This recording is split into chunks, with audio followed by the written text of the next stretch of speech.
Buongiorno. What if I take you on a coffee date? Here in Orvieto in Italy, I will go and drink an espresso and some water and do a drawing. Come with me. Welcome to Draw Tip Tuesday. I am Kuna. I'm currently in Italy, as you can see, and I want to draw with you. I found a spot on Piazza del Popolo and I'm looking at some rugged buildings. I'm surrounded by locals and I'm eager to sketch. I'm using my trusty sailor fountain pen with calligraphy nib and waterproof ink in it.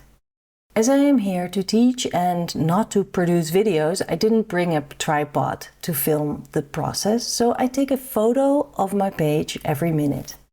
I start at the tower of the building, then move to the part below. I use the negative spaces that I see between the buildings.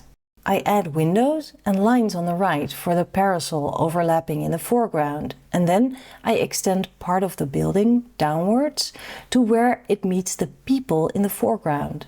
Because I realize they might leave at some point, the building won't. I draw more details to clarify it's a parasol we're seeing, and I add more detail to the windows in the building. Now that I sketch the people, I feel confident to draw more in the background.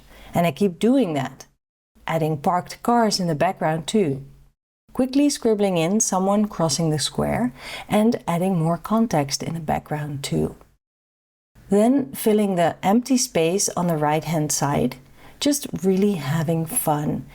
As the hardest part, worrying about proportions and the people leaving before I am done with them, is over. When I teach on travel workshops, I love coffee and sketch dates as part of them, alone and with my students. This year I will be teaching at the Costa Brava in Spain and would love a coffee and sketch date with you there. There are a few tickets left, so sign up via the link in the description. The white space at the top seems a bit too empty, so to add balance I add lines for clouds. Then I add color, which I do quickly and sparingly. I purposefully only paint parts of the building, to give life to it.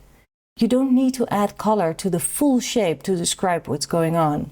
Sometimes adding just a splash of color is translated by our eyes as the play of light and shadow.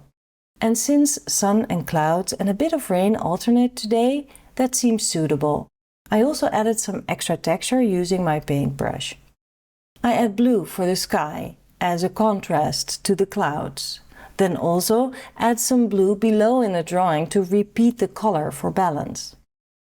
Since the weather is kind of dramatic and unpredictable, I add some gray to my cloud shape. I am having too much fun, so I'm taking out my color pencils and add more texture. Using the side of the pencil lead to create the impression of bricks in the wall, and some more drama in the sky too. Then I call it done. I hope this video has been useful in some kind of way for you. I hope you enjoyed sitting with me while I drank my coffee and did my sketch. And if you like these videos, then please subscribe to my channel. I will see you next week. Ciao!